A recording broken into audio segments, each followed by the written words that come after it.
Hello दोस्तों, जय हिंद। मैं शिवम, आप सबका एक बार फिर से स्वागत है अपना इस यूट्यूब चैनल पे। जैसा हम सब जान रहे हैं कि हम लोग ब्लैक बुक, जो कि निखिल गुप्ता सर के द्वारा लिखा गया है, उसका जीके जीएस हम लोग कवर कर रहे हैं। तो हम लोग पढ़ रहे थे प्राचीन हिस्ट्री, यानी कि प्राचीन इतिहास को हम लोग पढ़ रहे थे। पिछले 4 वीडियो हम लोगों ने पढ़ा, ये 5वां वीडियो है। और 5वां वीडियो का ये 10वां चैप्टर है, जिसका नाम है दक्षिण भारत के साम्राज्य। तो कल हम लोग पढ़े थे क्या, संगम काल, वर्धन काल, और तो आज ये 10वां चैप्टर है। इसमें दक्षिण भारत के साम्राज्य के बारे में पढ़ेंगे और ये प्राचीन हिस्ट्री का लास्ट वीडियो भी होगा। तो चलिए देखते हैं। इसका पहला क्वेश्चन है, चालुक्य वंश का सबसे प्रतिष्ठित शासक कौन था? तो चालुक्य वंश का सबसे प्रतिष्ठित शासक जो है वो पुलकेशिन द्वितीय था। कौन? पुलकेशिन द्वितीय। अगला है रवि कीर्ति, एक जैन जिसने ऐहोल शिलालेखों की रचना की थी, उसे किसके द्वारा संरक्षण दिया गया? तो उसको भी पुलकेशिन द्वितीय के द्वारा ही संरक्षण दिया गया था। किसको? रवि कीर्ति, एक जैन जिसने ऐहोल शिलालेखों की रचना की थी। इसकी ऐहोल शिलालेख की जो रचना के थे और उसको जो है वो पुलकेशिन द्वितीय के द्वारा ही संरक्षण दिया गया था। अगला क्वेश्चन है, 738 ईस्वी में किसके द्वारा अरबों को पराजित किया गया था? तो 738 ईस्वी में चालुक्य के द्वारा ही अरबों को जो है वो पराजित किया गया था। अगला है डैश के दिलवाड़ा में चालुक्य मंदिर, जैन मंदिर स्थित है। तो दिलवाड़ा का जैन मंदिर जो है वो कहाँ? राजस्थान के माउंट आबू में, राजस्थान के माउंट आबू में स्थित है। कौन? दिलवाड़ा के चालुक्य मंदिर। अगला है विक्रमांक देव चरित्र कश्मीरी कवि डैश द्वारा लिखे चालुक्य राजा विक्रमादित्य के बारे में। तो ये है विल्हन। और विल्हन जो है वो विक्रमादित्य चरित्र जो है वो कश्मीरी कवि विल्हन द्वारा लिखित है। अगला विरूपाक्ष मंदिर किसके द्वारा बनाया गया है? तो विरूपाक्ष मंदिर जो है वो चालुक्य के द्वारा ही बनाया गया है। अगला पल्लव वंश की राजधानी क्या थी? तो पल्लव वंश की राजधानी कांचीपुरम। क्या थी? कांचीपुरम थी पल्लव वंश की राजधानी।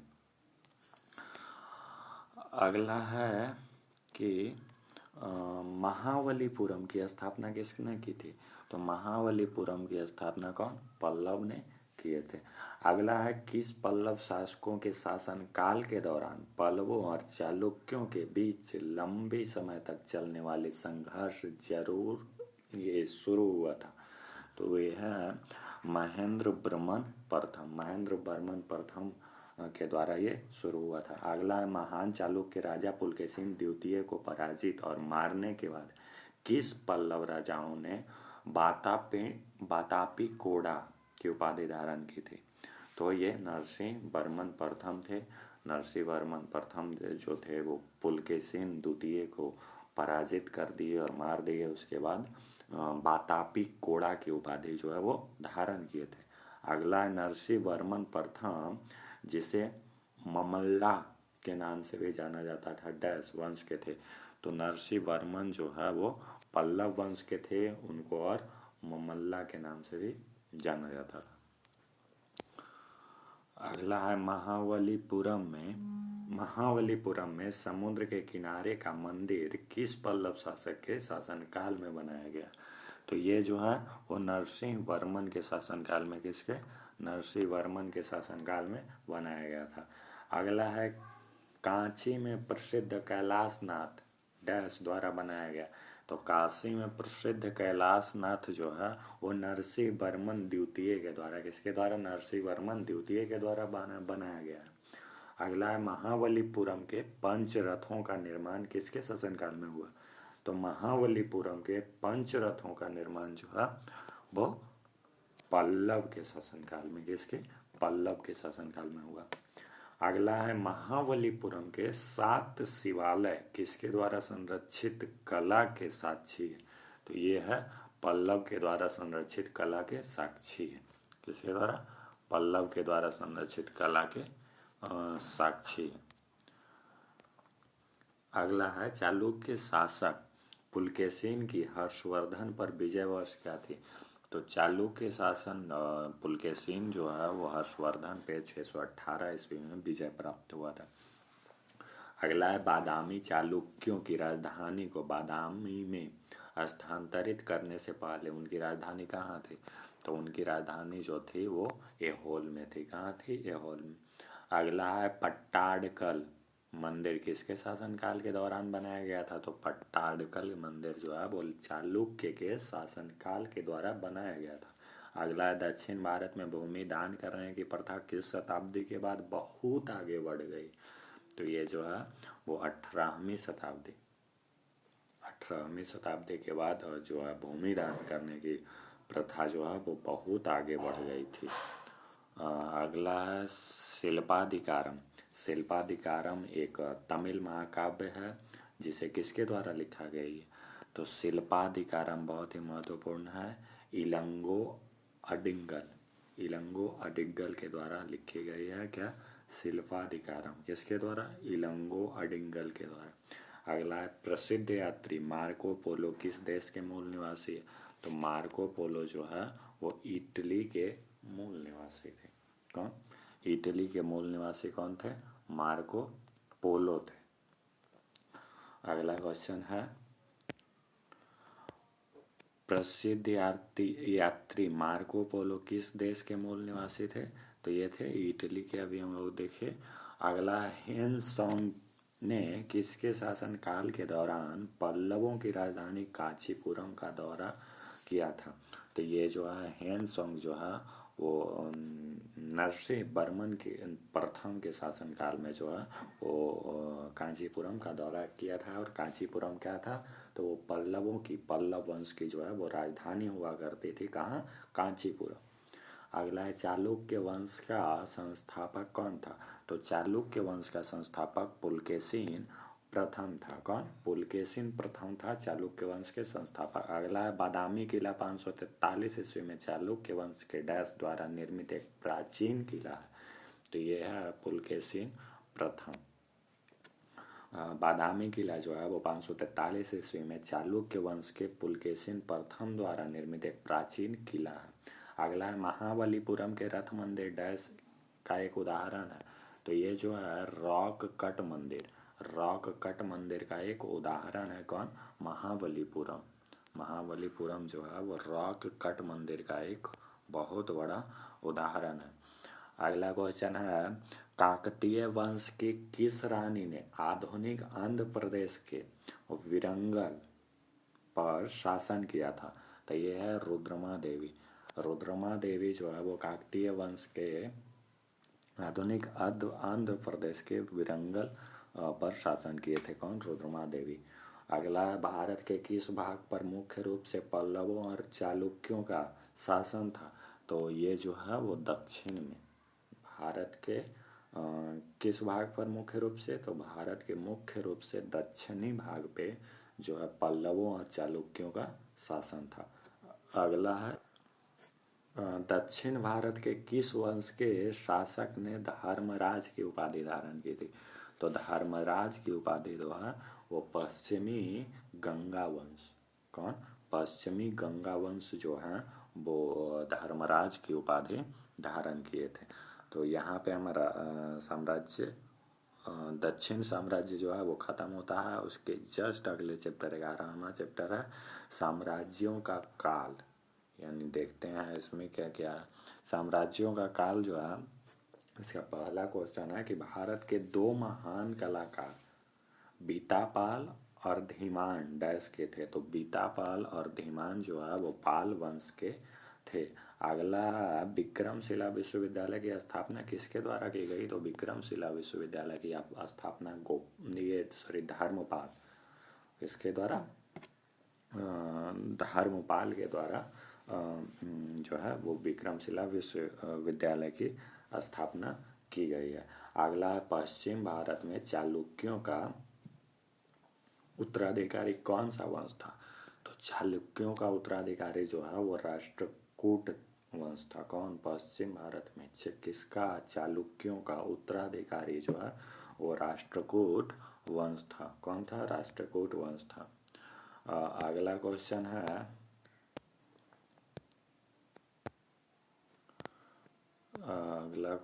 है राष्ट्रकूट वंश की स्थापना किसने की थी?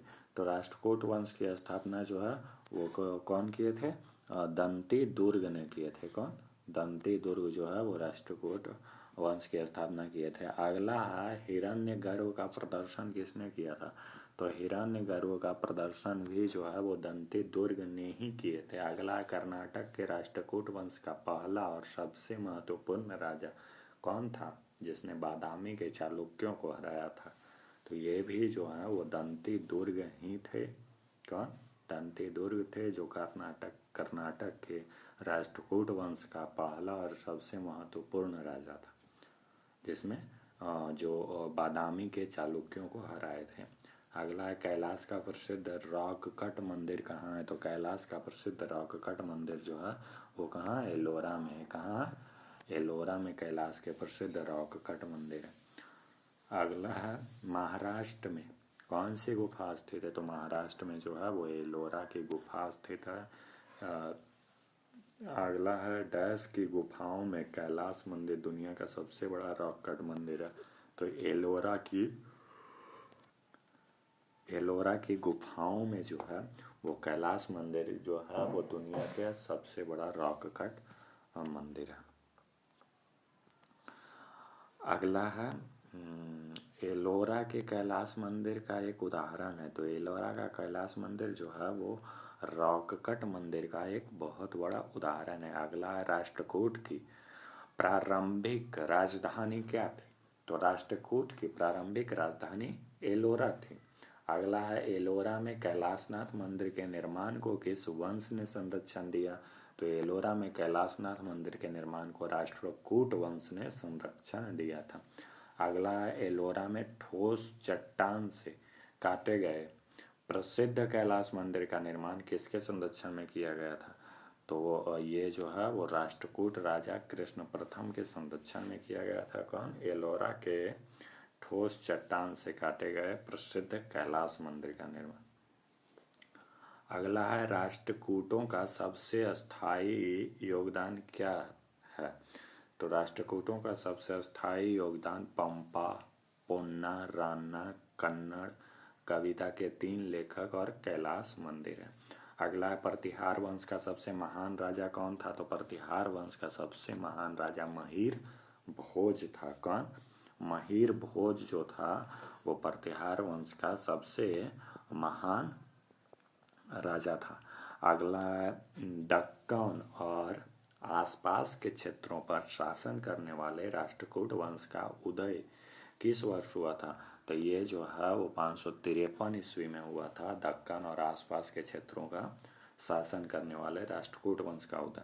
अगला है मध्य प्रदेश के खजुराहो समूह के स्मारकों में किस धर्मों के मंदिर हैं? तो ये जो है वो हिंदू और जैन धर्म के मंदिर है। कहाँ? मध्य प्रदेश के खजुराहो समूह के स्मारकों में। अगला है प्रसिद्ध खजुराहो स्मारक समूह का निर्माण डैश द्वारा किया गया? तो चंदेल राजपूतों के द्वारा। चंदेल राजपूतों के द्वारा किया गया। अगला है राष्ट्रकूट वंश ने किस मंदिर का निर्माण कराया था? तो राष्ट्रकूट वंश ने जो है वो कैलाश मंदिर का, कौन सा मंदिर? कैलाश मंदिर का निर्माण करवाया था। अगला है प्रसिद्ध कंदरिया मंदिर कहाँ स्थित है? तो कंदरिया महादेव का मंदिर जो है वो खजुराहो में, कहाँ? खजुराहो में स्थित है। अगला क्वेश्चन है कौन से मंदिर कामुक मूर्ति वाली नागर शैली के स्थापत्य कला के लिए प्रसिद्ध है?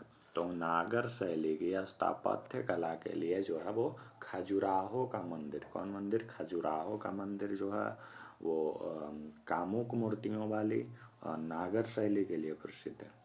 कौन? खजुराहो का मंदिर। अगला है बगदाद का रहने वाला अल मसूदी किसके शासनकाल में भारत आया था? तो अल मसूसी जो है वो अल मसूदी जो है वो महिपाल प्रथम के शासनकाल में भारत आया था। अगला है संस्कृत कवि राजशेखर डैश के दरबार में रहते। तो राजशेखर जो है वो महिपाल प्रथम के दरबार में रहते थे। अगला है वर्तमान भोपाल शहर का निर्माण किस प्रतिहार शासक द्वारा किया गया? तो महिर भोज के द्वारा। वर्तमान भोपाल शहर का निर्माण जो है वो महिर भोज के द्वारा किया गया। अगला किस प्रतिहार राजा ने प्रमन की उपाधि धारण की थी? तो प्रमन की उपाधि जो है वो महिर भोज किए थे। कौन? महिर भोज। अगला है पालों के पतन के बाद किस राजवंश ने बंगाल में अपना शासन स्थापित किया था?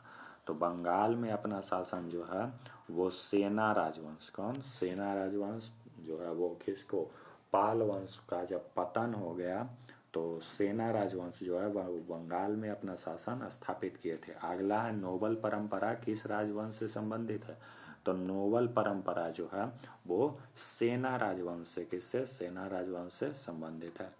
अगला है सेन वंश का अंतिम राजा कौन था जिसके शासनकाल में मुसलमानों ने बंगाल पर आक्रमण किया और उसका साम्राज्य खत्म हो गया?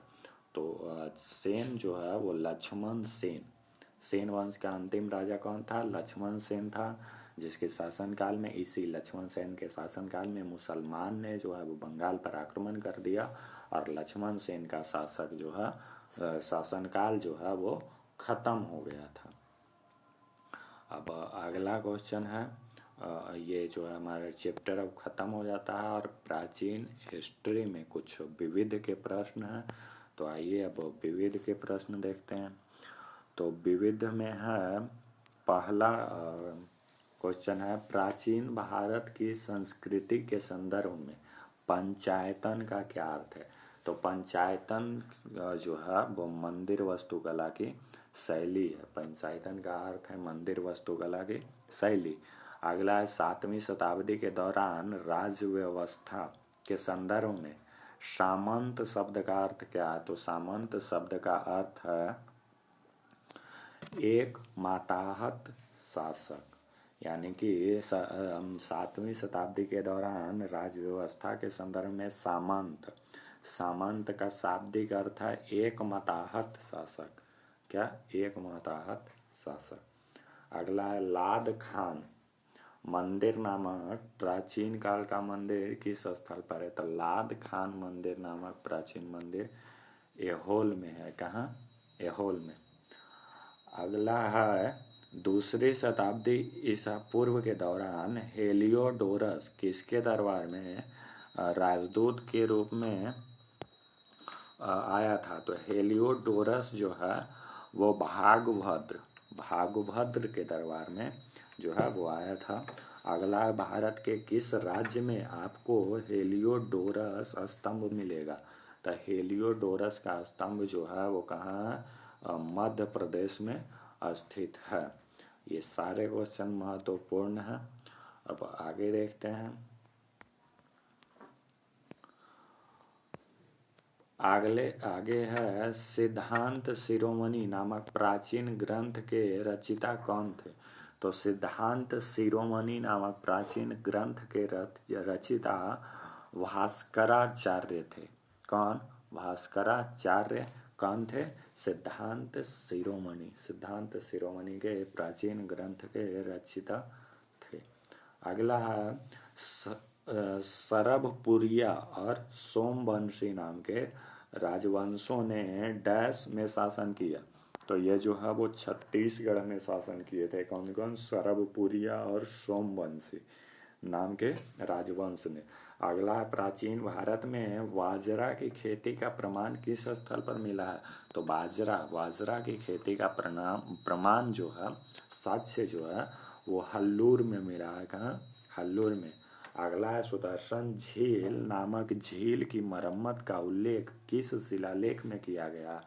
तो ये जो है वो रुद्र दामन के जूनागढ़ शिलालेख में ये मतलब कि मिलता है कि सुदर्शन झील का मरम्मत जो है वो किया गया था। अगला है, किन ब्राह्मणों ने अपना पारंपरिक पेशा छोड़ दिया और कर्नाटक में सफलतापूर्वक एक राज्य स्थापित किया? तो कर्नाटक में सफलतापूर्वक एक राज्य स्थापित जो किया था वो कदम्ब मयूर शर्मन ने किया था। अगला है, निम्नलिखित में कौन सा युग सही सुमेलित है? शूद्रक जो है वो मिच्छकटिकम, कलहन जो है वो रामचरित, हर्षचरित्र जो है वो वानवाट, फिरदौसी जो है वो शाहनामा। तो ये इसमें देखते हैं, शूद्रक जो है वो मिच्छकटिकम, ये बिल्कुल सही है। हर्षचरित्र जो है वो किसके द्वारा? वानभट के द्वारा लिखी गई है। फिरदौसी जो है वो शाहनामा के द्वारा लिखी गई है। लेकिन कलहन जो है वो रामचरितम के द्वारा नहीं लिखी गई है, ये गलत है। अगला, निम्नलिखित में कौन प्राचीन भारत की प्रादेशिक शक्ति का हिस्सा नहीं है? तो ऑप्शन है कन्याकुब्ज, मगध, कुरु, कौशल। तो कन्याकुब्ज जो है वो कोई शक्ति नहीं था पहले प्राचीन में, जो है 16 महाजनपद जिसमें मगध, कुरु और कौशल ये तीनों है, जबकि कन्याकुब्ज कोई शक्ति नहीं थी। अगला है, कोलाथुनाडु, बल्लभनाद और थेक्कुमकुर भारत के किस राज्य में छोटे समय के प्राचीन साम्राज्य थे? तो ये सब जो है वो केरल के छोटे समय के लिए प्राचीन साम्राज्य थे। अगला है, डैश प्रख्यात संस्कृत कवि और नाटककार कालिदास की रचना नहीं है? तो ऑप्शन के अनुसार हम लोग देखेंगे कि किरातार जुनियम जो है वो भारवी द्वारा लिखी गई है, ये कालिदास की रचना नहीं है। अगला, निंगथौजा राजवंश ने डैश की तात्कालीन रियासत पर शासन किया?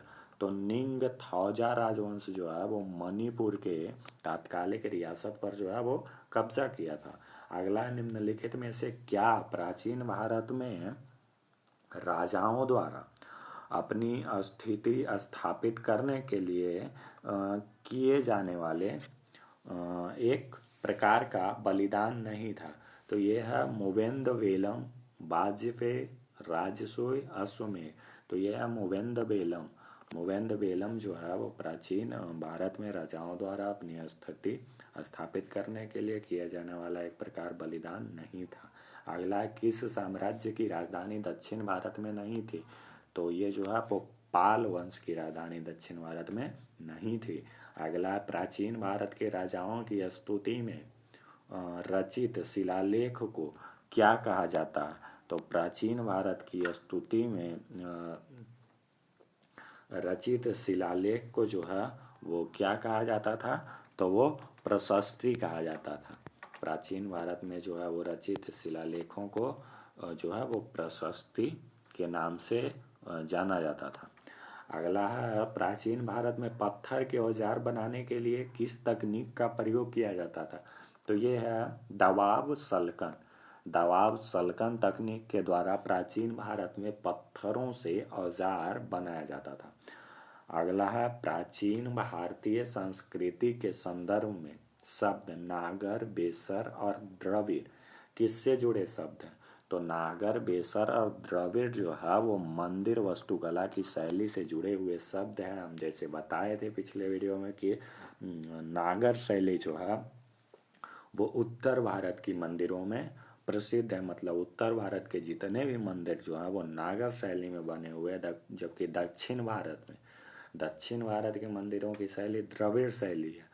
और एक है बेसर शैली, जहाँ पे नागर और द्रविड़ दोनों का मिश्रण जिस मंदिर में दिखता है उसे बेसर शैली कहा जाता है। तो ये नागर, बेसर और द्रविड़ ये तीनों शब्द जो हैं वो मंदिरों की वास्तुकला शैली से जुड़ी हुई एक शब्द है। अगला है, अवंती साम्राज्य की राजधानी कौन थी? तो अवंती साम्राज्य की राजधानी उज्जैनी थी। क्या थे? उज्जैनी जो है अवंती साम्राज्य की राजधानी थी। अगला है पांड्य साम्राज्य की राजधानी मदुरै का प्राचीन शहर किस नदी के किनारे है? तो मदुरै की प्राचीन शहर बैगई, बैगई के किनारे स्थित है। अगला है प्राचीन भारत में बाक्टक वंश के संस्थापक कौन थे? तो प्राचीन भारत में बाक्टक वंश के संस्थापक विंध्य शक्ति कौन थे? विंध्य शक्ति जो थे वो प्राचीन भारत में वाक्टक वंश के संस्थापक थे। अगला निम्नलिखित में से कौन सा युग सही सुमेलित है? हम्पी कर्नाटक में, भीमबेटका छत्तीसगढ़, फतेहपुर सीकरी उत्तर प्रदेश, कोणार्क उड़ीसा में। तो हम्पी कर्नाटक में, फतेहपुर सीकरी उत्तर प्रदेश में और कोणार्क उड़ीसा में है, जबकि भीमबेटका छत्तीसगढ़ में ये सुमेलित नहीं है। अगला है 1957-58 में डॉक्टर विष्णु वाकनकर ने गलती से किस प्रागैतिहासिक पुरातात्विक स्थल की खोज की थी? तो ये जो है वो भीमबेटका जो है इसकी खोज 1957-58 में डॉक्टर विष्णु वाकनकर ने गलती से कर दिया था। अगला है कि भीमबेटका गुफा किस राज्य में प्राग ऐतिहासिक शैल चित्रों के लिए प्रसिद्ध है? तो भीमबेटका गुफा जो है वो कहाँ है? मध्य प्रदेश में। प्राग ऐतिहासिक शैल चित्रों के लिए ये बहुत ही फेमस है। अगला है भीमबेटका विश्व धरोहर स्थल डैश के लिए जाना जाता है? तो भीमबेटका जो है वो प्राग ऐतिहासिक चट्टान आश्रयों के लिए जाना जाता है। अगला इनाम गांव में दफन स्थल किस नदी के किनारे स्थित है? तो दफन स्थल जो है वो घोड़ नदी के किनारे स्थित है। अगला है पिकली हाल और उटनूर महत्वपूर्ण डैश स्थल है? तो पिकली हाल और उटनूर जो है वो नवपाषाणिक स्थल है। कौन सा? नवपाषाणिक स्थल है। अगला है कोल्डिहवा नामक प्राग ऐतिहासिक स्थल किस राज्य में है? तो कोल्डिहवा नामक प्राग ऐतिहासिक स्थल उत्तर प्रदेश में है। कहाँ? उत्तर प्रदेश में। अगला भारत का एक प्रसिद्ध जीवाश्म स्थल है जहाँ एक डायनासोर का पूर्ण कंकाल मिलता है। तो डायनासोर का पूर्ण कंकाल जो है क्वेश्चन है कि डैश भारत एक प्रसिद्ध जीवाश्म स्थल है जहाँ एक डायनासोर का पूर्ण कंकाल मिला था। तो ये वर्धा जो कि महाराष्ट्र में है, यहाँ पे डायनासोर का जो है वो जीवाश्म प्राप्त हुआ था। अगला क्वेश्चन है दायमावाद नामक ताम्रपाषाण संस्कृति स्थल किस राज्य में? तो दायमावाद जो है वो किस राज्य में है? महाराष्ट्र में दायमावाद नामक एक प्रसिद्ध सांस्कृतिक स्थल है। कहाँ? महाराष्ट्र में। तो यहाँ पे हमारा प्राचीन हिस्ट्री जो है वो पूरा समाप्त हो गया। अब अगले वीडियो में हम देखेंगे कि मध्यकालीन इतिहास को पढ़ेंगे। तब तक के लिए जय हिंद।